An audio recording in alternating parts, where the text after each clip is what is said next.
우리 인사하실 때 오늘 특송 가사 생각하시면서 당신의 섬김이 해같이 천국에서 빛납니다.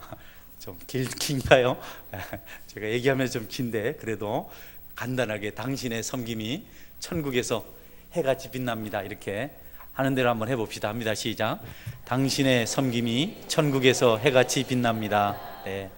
여러분들의 수고가, 여러분의 섬김이 헛되지 않고 하늘나라 상달되어서 하나님을 감동하고 빛이 될 것이고, 또 땅에서도 하나님의 복을 반드시 받아 누리게 될 것입니다. 어렵고 힘든 일 많지만 그래도 주님 붙들고 연약한 힘이지만 수고하는 일 위에 하나님께서 반드시 간섭하셔서 30배, 60배, 100배의 열매와 축복을 베풀어 주실 것입니다. 여러분 믿으시기를 바랍니다. 아멘. 네, 오늘 우리가 읽은 말씀은 위기에 처해 있는 한 민족이 구원받는 그런 내용을 기록하고 있습니다. 그러나 저절로 된 것이 아니고 거기 몇 가지 영적인 원리들이 있는데 이것들을 한번 살펴보길 원합니다. 대체적으로 우리는 평상시에는 국가에 또는 세워진 어떤 조직들에 의해서 보호를 받는 것 같고, 또 그들을 통해서 뭔가 좀 필요한 것들을 공급받는 것 같습니다.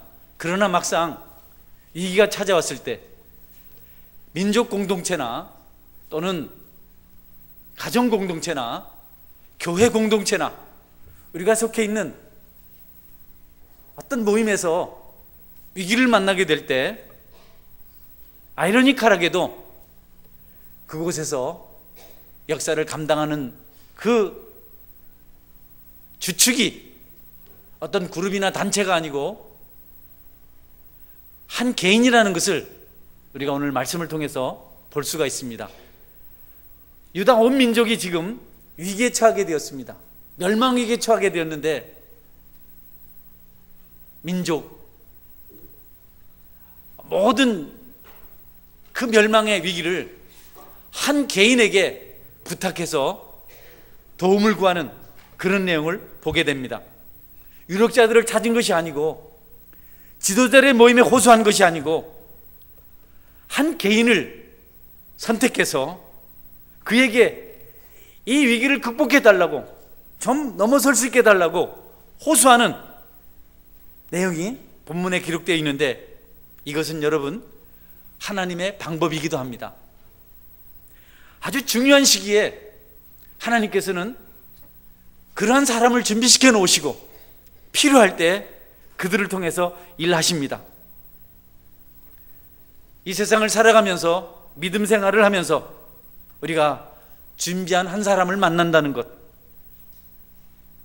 하나님께서 쓰시기 위해서 세워놓으신, 구별해 놓으신 특별한 사람을 만난다는 것, 그것은 우리에게 축복이 아닐 수가 없습니다. 성도 여러분, 저나 여러분이 하나님께서 쓰시기에 준비하신 그 한 사람이기를 주님의 이름으로 축원합니다. 여러분, 놀랍게도 기독교 교회 역사나 또 세상 역사나 언제나 거기 한 사람의 역할이 있었습니다. 성경을 찾아보면 성경에 우리가 잘 아는 아벨이라든지 노아라든지 아브라함이라든지 요셉이라든지 모세, 다윗, 수많은 사람들 우리가 볼 수 있어요. 신약시대에 사울 같은, 바울 같은 사람들, 하나님께서 그들을 통해서 일하시길 원하셨습니다. 이방 민족들이 압제할 때 사사들을 선택하셨어요.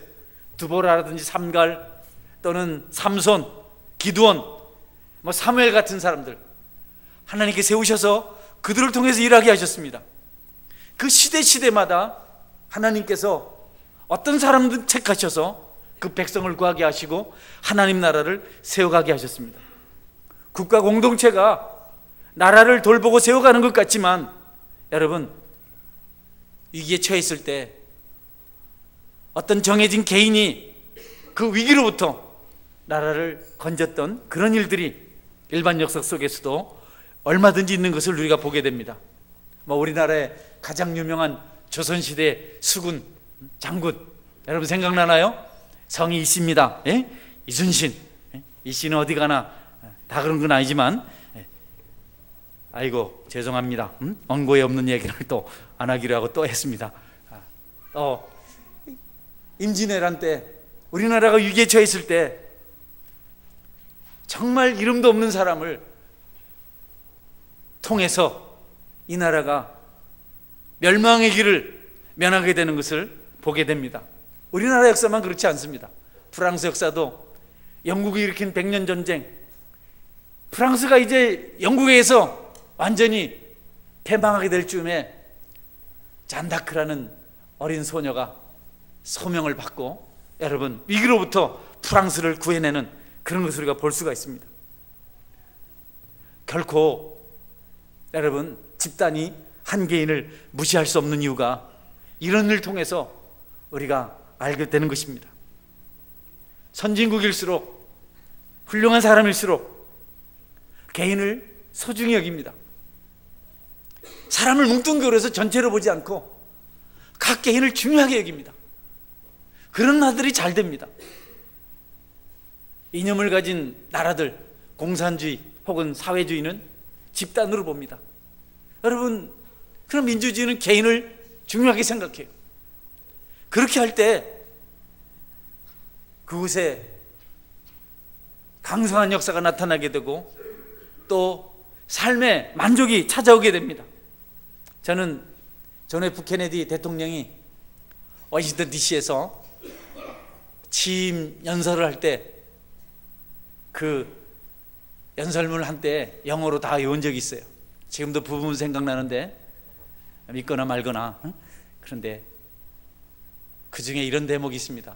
여러분, 미국 국민 여러분, 여러분은 미국이 여러분에게 무엇을 해줄 것인가를 기대하지 말고 여러분이 미국을 위해서 무엇을 할 것인가를 생각하십시오. 그럴 때 여러분이 잘 될 수가 있고 그럴 때 이 나라가 부강해질 수 있습니다 라고 이렇게 개인의 소중함을 인정하는 그런 설교를 합니다. 메시지를 취임 연설을 합니다. 펜실바니아주 게티스버그라는 작은 마을에서 링컨도 비슷한 연설을 했습니다. 여러분 잘 아는 내용이죠. 국민을 위한, 국민에 의한 국민의 정치를 하겠다. 잘못된 지도자들이 자기 자신을 위해서 사는 대신 훌륭한 지도자들은 배려하는 마음으로 한 사람 한 사람을 소중히 여기는 마음으로 그렇게 나라를 섬기고 다스렸습니다. 그래서 그런 나라들은 언제나 풍성하고 부유하고 그날이 장구했습니다. 하나님 방법이기 때문에 그렇습니다. 한 사람의 영향력이 얼마나 놀라운 것인지 그 부정적인 측면도 있죠. 여러분, 히틀러 같은 사람 상당한 영향력을 미쳤습니다. 그러나 그가 부정적인 가치를 가지고 그 역할을 했기 때문에 온 세계가 도탄에 빠진 적이 있었습니다. 지금도 전 세계에서 가장 악명 높은 나라가 있습니다. 우리 동포들이 살고 있는 북한입니다. 김씨들을 위해서 북한 백성들이 존재합니다. 가장 가난하고 가장 불쌍하고 가장 인권이 밑바닥에 있는 나라, 지도자 한 사람의 잘못된 생각이, 잘못된 가치가 그 백성들을 그렇게 고통스럽게 만들었습니다. 성경에도 사울이라는 왕이 하나님을 생각하고 백성들을 생각하기보다는 오히려 자기 자신을 위해서 하나님 말씀을 어기고 탐심을 가지고 그리고 자기를 가장 도울 수 있는 다윗이라는 훌륭한 시다를 시기하고 질투하다가 그 결과가 비참하게 된 것을 우리는 보게 됩니다. 하나님은 우리가 살아가는 동안 각 개인의 역할에 대해서 무관심하지 않기를, 그들을 소홀히 여기지 않기를 말씀하고 있습니다. 우리가 눈에 보기에 좋든 결과가 우리가 생각하는 것만큼 만족하지 않든 그렇든 우리가 알아야 될 것은 한 사람 한 사람을 소중히 여기고 살필 수 있어야 되겠다는 것입니다. 저나 여러분 마음속에 한 영혼을 귀하게 여기는 그들을 통해서 큰 역사를 하나님께서 반드시 일으킬 것이라는 믿음을 가지고 섬기고 돌보는 삶을 살아갈 수 있게 되기를 주님의 이름으로 축원합니다. 여러분, 옆에 있는 분들에게 당신은 소중한 사람입니다라고 한번 인사하겠습니다. 한번 인사합니다. 당신은 소중한 사람입니다. 네. 옆에 있는 그 사람이 없으면 우리도 존재 의미를 찾을 수가 없습니다. 한 사람이 어떤 생각을 가지고 사느냐에 따라서 얼마나 세상이 다른 모습으로 세워질 수 있는지. 하나님은 모든 사람을 위해서 자기 자신을, 자기보다 더 소중한 독생자를 이 땅에 보내셔서 십자가의 대속물로 고난받고 죽게 하셨습니다. 그 희생이 온 인류를 구했습니다. 그리고 그 희생을 통해서 죄인들을 사랑하시는 하나님의 사랑을 나타내 보이셨습니다. 우리의 실패는, 우리의 실수는 종종 사람을 각개인으로 보지 아니하고 집단으로 볼 때 나타나는 결과들입니다. 오늘부터는 우리가 생각을 달리해서 한 사람 한 사람을 묵상하고 한 사람 한 사람을 인정하고 그들의 마음을 살피며 여러분, 그들의 장래를, 미래를 여러분 위해서 기도하며 또 그들에게 기대하며 살아가는 그런 은혜가 있기를 주의 이름으로 축원합니다. 너무 큰 것 생각하지 말고, 우리가 생각하기에 아무것도 아닌 것 같지만 그 한 사람이 어떤 결과를 가져올지를 우리가 기대하면서 믿음으로 축복하고 마음으로 성원하며 그렇게 각별한 관계를 만들어갈 수 있어야겠습니다. 오늘 성경에 나타난 한 사람 중 에스더라는 그 사람을 한번 살펴보길 원합니다. 에스더는 일찍 부모를 잃었습니다. 고아입니다. 고아인 사촌 오파 모르드게와 함께 삽니다. 둘 다 불행한 남매입니다. 친남매도 아니고 사촌 남매. 그들은 포로로 잡혀와서 페르시아에서 삽니다. 누구도 상상할 수 없었던 일이 일어났습니다. 에스더가 전 세계를 지배하고 있는 세계 최대 강국 페르시아 왕의 아내, 왕비가 됩니다. 누구도 상상할 수 없었던 일. 페르시아에 있는 네노라는 모든 처녀들이 왕 앞에 다 섰을 때 그 왕의 눈에는 다른 처녀는 보이지 않고 오직 에스더만 보였습니다. 왕비가 되었습니다. 하나님께서 그를 왕비가 되게 하셨습니다.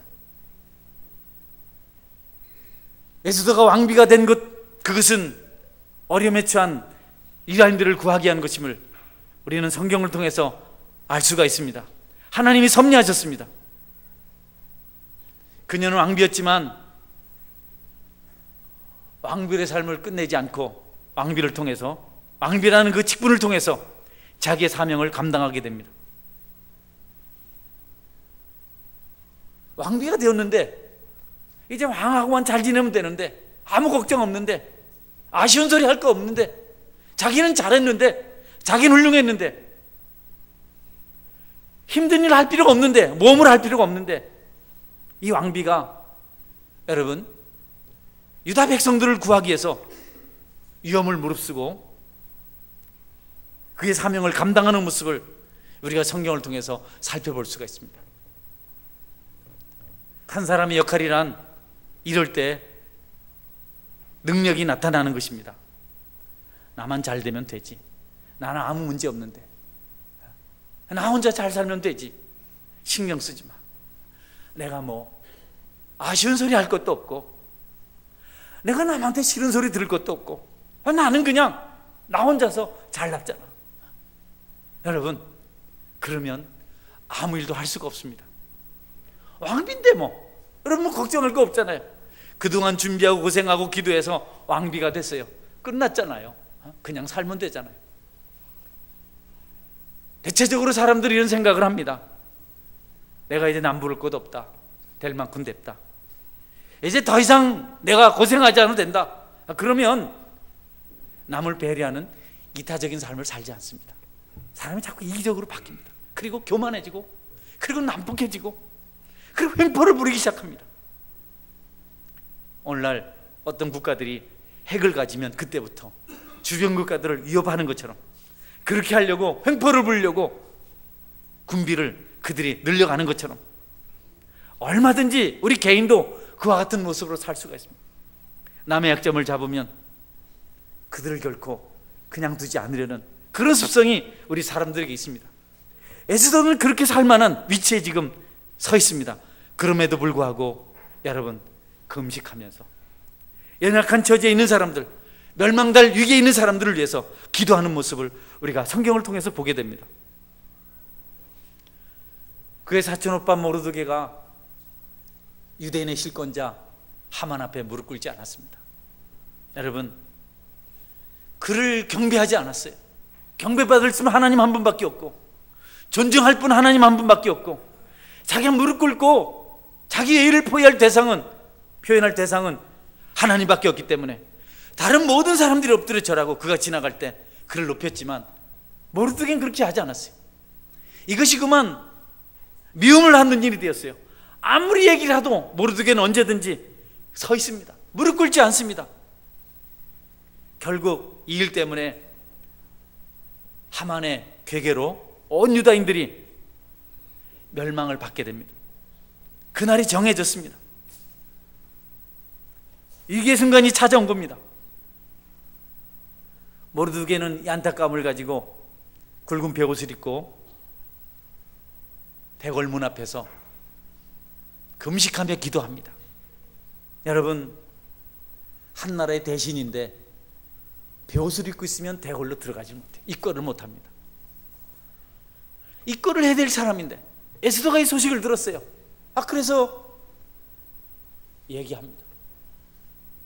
시녀를 보내서 옷을 가져다 주고 옷 입고 대궐에 들어가서 국사를 논하십시오. 그것이 오빠가 할 일입니다. 왜 베옷을 입고 문 앞에서 그러고 있습니까? 모르드게가 말합니다. 나 이 옷 안 입는다. 나 지금 이 좋은 옷 입을 때 아니다.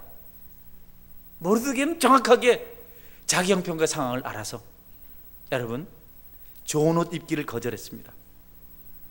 사람이요, 어려울 때는 어려운 모습이 있어야 하나님의 국류를 덧입을 줄 믿으시기를 바랍니다. 억지 춘향으로 포장할 필요 없어요. 어때요? 아픈데 어떻게 합니까? 어려운데 어떻게 합니까? 힘든데 어떻게 합니까? 모르드게는 자기 처지를 너무 잘 알아서 굵은 베옷을 입고 동족들을 위해서 금식하며 기도하고 있습니다. 에스더가 왕비이기 때문에 자기 오빠를 위해서 시녀들에게 좋은 옷을 보냈지만 입지 않습니다.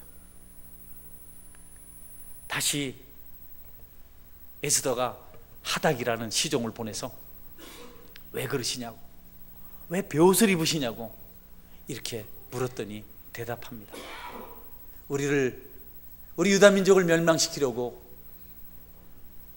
하만이 왕에게 1만 달란트의 은을 주었다. 1만 달란트는요, 거기 300억 가까이 되는 그런 가치입니다. 엄청난 돈입니다. 은 1만 달란트, 어마어마한 돈을 왕에게 바쳤고, 그리고 이제 유다 백성들을 멸망시킬 조서를 왕에게 받아서 그날이 되면 유다 민족들이 다 죽는다. 그리고 조서를 복사해서 사본을 보내줍니다.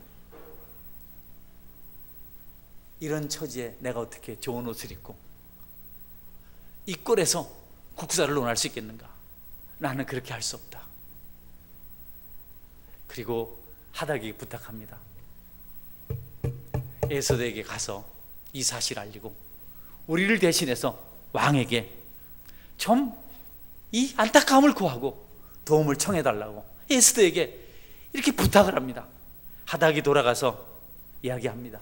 이런 일이 있었습니다. 하만이라는 자가 유다 백성들을 다 멸망시키려고 왕에게 은 1만 달란트를 바쳤고, 그리고 왕의 조서를 받아서 그날이 되면 이 나라의 모든 유대인들이 죽임을 당합니다. 죄 없는 어린아이들부터 처절한 살인의 현장이 이 땅에서 유대 민족을 해치는 그런 현장이 재현될 텐데, 왕에게 찾아가서 좀 도와달라고, 왕비니까 부탁해달라고, 이렇게 내가 전가를 가지고 왔습니다라고 이렇게 에스더에게 말합니다. 또 에스더가 하닥에게 말하죠. 안 된다. 우리나라는 규례가 있지 않느냐.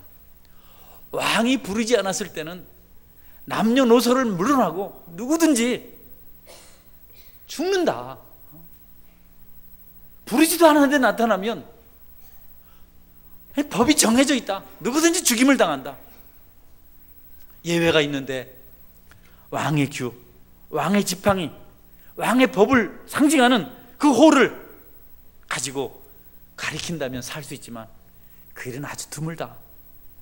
내가 지금 왕의 부름을 받지 못해서 왕에게 가지 못한 지가 벌써 30일이 넘었다. 나는 갈 수 없다. 내가 죽을 수 있는데 나 그곳에 못 가겠다. 그래서 하닥이 가서 또 모르드에게 얘기합니다. 어렵답니다. 왕이 부르지 않았는데 가면 죽을 수 있답니다. 부름을 받지 못한 지가 벌써 30일이나 되었답니다. 여러분, 이 소식을 전해 듣고 다시 모르드게가 그 하닥에게, 에스더에게 전할 말을 알려줍니다. 오늘 읽은 성경 말씀 중에 13절, 14절 말씀인데요.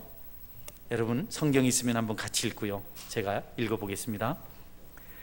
오늘 읽은 성경 말씀, 뭐라고 에스더가 이렇게 내가 할 수 없습니다 했을 때 모르드게가 뭐라고 에스더에게 또 이렇게 회신했는지, 모르드게가 그를 시켜 에스더에게 대답하되 너는 왕궁에 있으니 모든 유다인 중에 홀로 목숨을 건지리라 생각하지 말라. 이때 내가 만일 잠잠하여 말이 없으면 유다인은 다른 데로 말미암아 노임과 구원을 얻으려니와 너와 내 아버지 집은 멸망하리라. 내가 왕의 자리를 얻은 것이 이때를 위함이 아닌지 누가 알겠느냐 하니, 네, 그래, 맞다. 네가 못 갈 수 있다. 네가 죽을 수도 있다. 그러나 우리는 다 죽는데 너 하나 살자고, 너 하나 목숨 건지자고 네가 그렇게 아니란 선택을 하면, 이럴 때 한 말도 안 하고 가만히 있으면, 이 힘들 때 내가 만약 잠잠하면 하나님께서 유다인들은 다른 데로 말미암아서 구원을 얻게 할 것이다. 반드시 하나님 구원할 것이다. 그러나 너와 내 아버지 집은 멸망하게 될 것이다. 내가 왕후가 된 것이, 왕의 자리를 얻은 것이 이때를 위함이 아닌지 누가 알겠느냐? 네가 지금 왕비가 된 것은 지금 이런 어려운 때 유다 백성들을 구하도록 하기 합니다. 나 명심하라. 네가 하지 않으면 유다인들은 다른 사람을 통해서 구원을 받는다. 그러나 너와 내 집은 반드시 멸망하게 될 것이다. 잘 생각해봐라 라고 이렇게 전가를 보냅니다. 에스더가 자기 오빠의 말을 듣고 다시 회신합니다. 이제 하닥에게 이렇게 말합니다. 당신은 가서 수산에 있는 유다인을 다 모으고 나를 위하여 금식하되 밤낮 3일을 먹지도 말고 마시지도 마소서. 나도 나의 시녀와 더불어 이렇게 금식한 후에 규례를 어기고 왕에게 나아가리니 죽으면 죽으리다 하니라. 예, 알겠습니다. 내가 왕에게 가겠습니다. 그러나 오빠도 할 일이 있습니다. 오빠도 수산에 있는 그 성에 있는 모든 유대인들을 모아서 나를 위해서 금식하십시오. 그리고 기도하십시오. 3일 밤낮을 그렇게 하십시오. 나도 시녀들과 더불어서 금식하며 기도하겠습니다. 그리고 3일 후에 내가 왕에게 가겠습니다. 왕의 규례를 어기고 내가 그곳에 가겠습니다. 거기 가서 혹시 죽을 수 있는데 죽게 되면 내가 죽겠습니다. 여러분, 에스더가 이제 자신의 사명을 발견하고 죽음을 각오하고 왕에게 가서 유다 백성을 구하게 됩니다. 저는 한 가지 말씀드리면서 오늘 말씀을 맺고자 합니다. 모르드게가 여동생을 신앙으로 잘 키워서, 정말 아름답게 키워서 페르시아의 왕비가 되게 한 것, 훌륭한 일을 한 것입니다. 쉽지가 않잖아요. 어려운 일이잖아요. 그러나 더 훌륭한 일은 왕비가 된 것이 전부가 아니고 그로 하여금 사명을 감당하도록 그의 사명을 일깨운 것입니다. 우리가 신앙생활하면서 우리의 삶의 목표가, 우리의 가치가 단지 먹고 마시고 높은 지위를 얻고 많은 것을 소유하는 것이 되어서는 안 됩니다.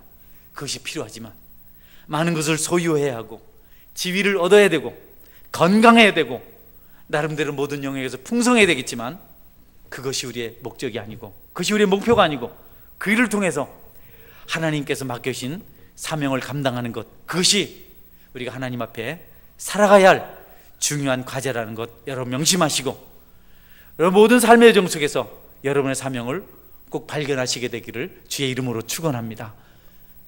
모르드게가 이 일을 한 겁니다. 바울 사도는 사명을 내서 이렇게 말합니다. 내가 복음을 전할지라도 자랑할 것이 없으면 내가 부득불할 일임이라. 만일 복음을 전하지 아니하면 내게 화가 있을 것이로다. 내가 내 자유로 이것을 행하면 상을 얻으려니와 내가 자유로 아니한다 할지라도 나는 사명을 받았노라. 그런즉 내 상이 무엇이냐? 내가 복음을 전할 때에 값없이 전하고 복음으로 말미암아 내게 있는 권리를 다 쓰지 아니하는 이것이로다. 바울은 사명을 따라 살았습니다. 하나님께로부터 부여받은 그 사명을 위해서 살았습니다. 걱정이 없는 사람이죠. 로마 시민권 가졌습니다. 부유합니다. 석학 중에 석학입니다. 히브리인 중에 히브리인 베냐민 지파 사람입니다. 율법에 능통한 사람입니다. 그가 존중을 받았습니다. 이스라엘 공동체에서 최고의 대접을 받았습니다. 대제사장 공문을 언제든지 받아서 할 수 있는 일을 했던 사람입니다. 그러나 사명을 발견하는 순간 그런 모든 것을 다 내려놓았습니다. 그는 이 사명을 위해서 자기 어떻게 살아야 될지에 대해서도 고백합니다.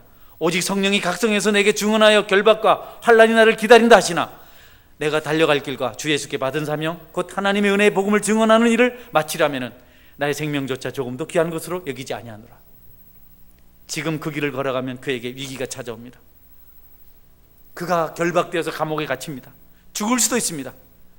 그러나 성령이 나에게 그렇게 말씀하셨지만 그럼에도 불구하고 예수님께 받은 사명, 은혜의 복음을 증언하는 일을 위해서 자신은 자신의 생명조차도 조금 더 귀한 것으로 여기지 아니한다고 이렇게 고백을 하고 있습니다.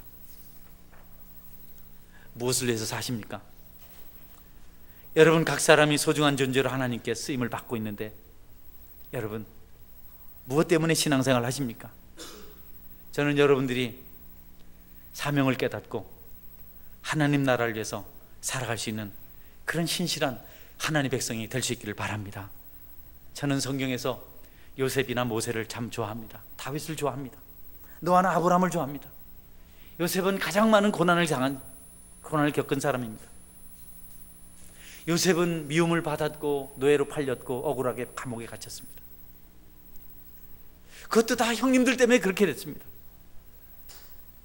얼마나 억울하겠습니까 여러분? 그러나 그는 그의 사명을 잃지 않았습니다.